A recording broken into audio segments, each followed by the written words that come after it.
নমস্কার বন্ধুরা, রিয়ান সোনা সুচরিতা ব্লগে আপনাদের আরও একবার স্বাগতম। আজ নিয়ে এসেছি নতুন একটি ভিডিও। আজকের নিবেদন হলো হনুমানজির পুজো পদ্ধতি। মঙ্গলবারের ব্রত। প্রতি মঙ্গলবার যদি আমরা হনুমানজির পুজো করে থাকি, তবে এই ব্রত পালন করলে বীর হনুমানের কৃপা পাওয়া যায়। আর যার ওপর হনুমানজি কৃপা করেন, তার কোনো কাজই অসম্পূর্ণ থাকে না।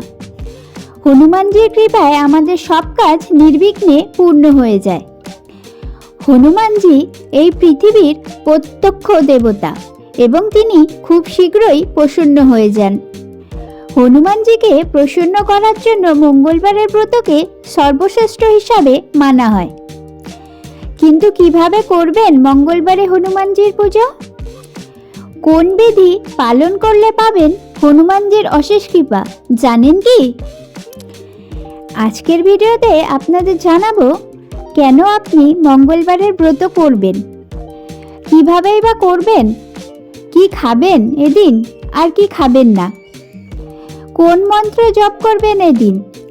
আর সবথেকে বড় প্রশ্ন আমাদের মনে যেটা থাকে, মহিলারা কি এই ব্রত করতে পারবেন?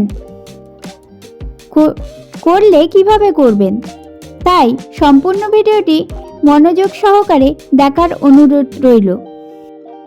তার আগে বলে দিই, ভিডিওটিকে একটি লাইক করে আমাকে এরকম আরও ভিডিও বানাতে উৎসাহ করবেন এবং কমেন্টে লিখবেন জয় শ্রীরাম। ভিডিওটি ভালো লাগলে শেয়ার করে অন্য লোককেও জানতে সাহায্য করবেন। চলুন তবে শুরু করা যাক। সবার প্রথমে বলি, মঙ্গলবারে হনুমানজির পুজো কিভাবে করবেন আর কেনই বা করবেন।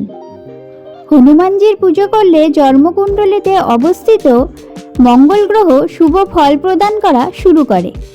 যদি কেউ মাঙ্গলিক হয়, তবে হনুমানজির পুজো করলে অনেক সুফল সে লাভ করতে পারেন। এই পুজোর ফলে আত্মসম্মান বৃদ্ধি পায়, বলপ্রাপ্ত হয়, সাহসও বৃদ্ধি পায়। এছাড়া অলসতাও দূর হয়। মানা হয়ে থাকে সন্তান লাভের জন্য হনুমানজির পুজো করা বেশ কার্যকারী।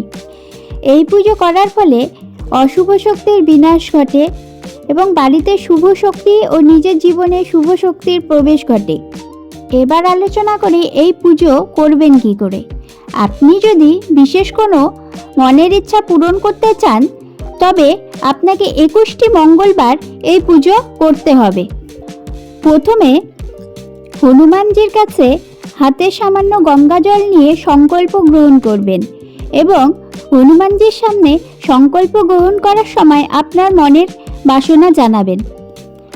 যে কোনো মাসের শুক্লপক্ষের মঙ্গলবার থেকে এই ব্রত শুরু করতে পারেন, কারণ ব্রত আরম্ভের জন্য শুক্লপক্ষকে শুভ মানা হয়। আপনি যদি ব্রত করেন বা নাও করতে চান, যদি নিত্য পুজো করতে চান, তবে সম্পূর্ণ এই নিয়মই পালন করবেন। মঙ্গলবারে প্রাতঃকালে সকালে ঘুম থেকে উঠে প্রথমে সূর্যদেবকে জল অর্পণ করুন, কারণ হনুমানজির গুরু হলেন সূর্যদেব, এতে হনুমানজি তুষ্ট হন। এরপর আপনার মন্দিরের ঈশান কোণে চৌকি পেতে রেখে তাকে লাল আসন পেতে সেখানে হনুমানজির মূর্তি বা ফটো স্থাপন করুন। মঙ্গলবার দিন লাল বস্ত্র পরিধান করুন। হনুমানজির পুজোর সময় লাল বস্ত্র পরা অত্যন্ত শুভ। এরপর একটি ঘিয়ের প্রদীপ প্রজ্বলন করুন, ধূপ ধুনো জ্বালান, পুষ্প অর্পণ করুন হনুমানজিকে। সম্ভব হলে লাল জবা দিয়ে হনুমানজিকে পুজো করুন। লাল জবা বা যে কোনো লাল ফুল হনুমানজির অত্যন্ত প্রিয় বলে মানা হয়। লাড্ডু, কলা এগুলো দিয়ে ভোগ অর্পণ করুন হনুমানজিকে। তিনি অল্পতেই সন্তুষ্ট, তাই আপনাদের নিজের ক্ষমতা অনুসারে আপনারা ভগবানকে ভোগ নিবেদন করুন। এক টুকরো তুলো নিয়ে তাতে সামান্য চামেলি তেল দিন এবং সেটি রাখুন হনুমানজির সামনে এবং হনুমানজিকে মেটে সিঁদুর অর্পণ করুন। এরপর হনুমান চালিসা পাঠ করুন। সুন্দরকাণ্ডের পাঠও করতে পারেন। সুন্দরকাণ্ড ভগবান শ্রীরাম এবং হনুমানজির অত্যন্ত প্রিয়। এদিন পারলে রামচরিত মানসও পাঠ করতে পারেন। হনুমানজি শ্রীরামচন্দ্রের সবথেকে বড় ভক্ত, তাই রামচরিত মানস পাঠে হনুমানজি খুব প্রসন্ন হন। পুজো শেষ হয়ে গেলে আরতি করুন হনুমানজির, এরপর প্রসাদ বিতরণ করুন। এবার আপনাদের বলি, এই দিন আপনারা কি কি গ্রহণ করবেন না। মঙ্গলবার দিন নুন গ্রহণ করবেন না, মিষ্টি জাতীয় খাবার খান, ফল দুধ জল এগুলোই খান।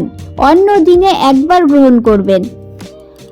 সকালের পুজোটা পারলে উপোস করে দিন। এই দিন পারলে নিরামিষ গ্রহণ করুন। একান্তই যদি সম্ভব না হয় তবে ভগবানের কাছে ক্ষমা চেয়ে নেবেন। সন্ধ্যাবেলা আবার প্রদীপ জ্বালিয়ে আরতি করবেন। প্রতি মঙ্গলবারে নিকটবর্তী হনুমানজির মন্দিরে যাওয়ার চেষ্টা করুন।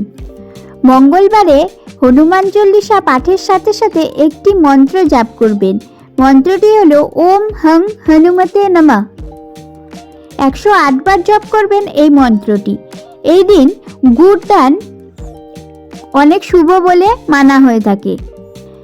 প্রসাদ হিসাবে ছোট্ট শিশুদের লাড্ডু বিতরণ করবেন। এবার আসি একটি গুরুত্বপূর্ণ বিষয়ে। মহিলারা কি করতে পারবেন হনুমান পুজো? করলে কিভাবে করবেন?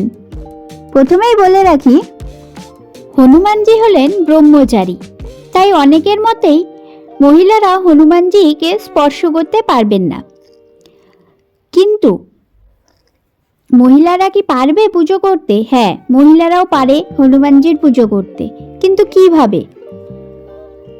বিবাহিতরা পুত্ররূপে এবং অবিবাহিতরা ভাতারূপে হনুমানজির সেবা করতে পারেন। চাইলে আপনারা হনুমান চল্লিশাও পাঠ করতে পারেন। তাই প্রতি মঙ্গলবার নিষ্ঠা ভরে হনুমানজির পুজো করুন আর জীবনে সমস্ত দুঃখ কষ্ট দূরে সরিয়ে দিয়ে জীবনকে আরও সুন্দর এবং মধুর করে তুলুন।